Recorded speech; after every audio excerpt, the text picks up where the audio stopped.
কেমন আছো? আমি ভালোই আছি।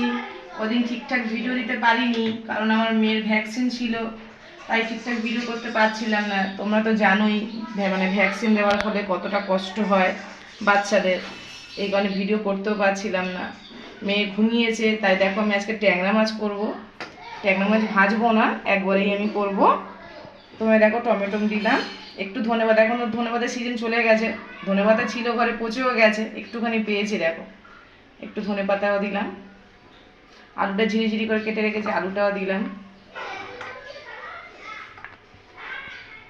কাঁচা লঙ্কা দিলাম, রসুন দেখো কুচিয়ে রেখেছি, রসুনটা দিলাম। মেয়ে তো ছোট, আসলে এই সবে ঘুমিয়েছে, তাই তাড়াতাড়ি করে মানে পেঁয়াজ কুচিয়ে রেখেছি, পেঁয়াজটাও দিয়ে দেবো।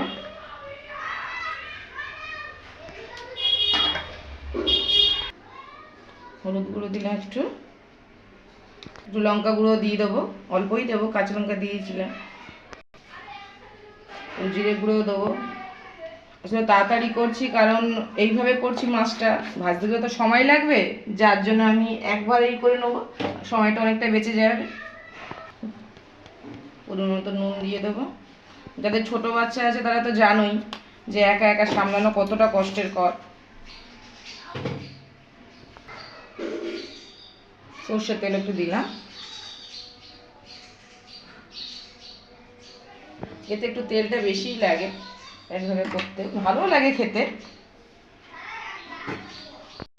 আসলে আমি শর্টকাটে কাজ সারতে চাইছি, ভাজলে তো ভালোই হতো। আর তার মধ্যে দেখো দুটো বড় বড় আমি মাছ পেয়েছি, কত বড় বড়, এই একটা আর এই দেখো আর একটা বড় মাছ পেয়েছি ছোট ছোটোর মধ্যে।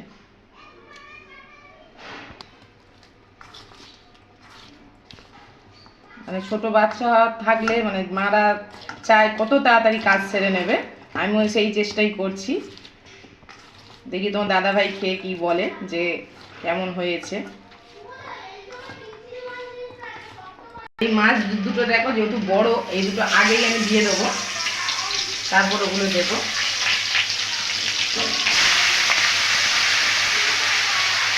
জল দিয়ে দেবো যাতে আলুটা আর মাছটা ভালোভাবে সেদ্ধ হয়ে যায়, কাঁচা না থাকে।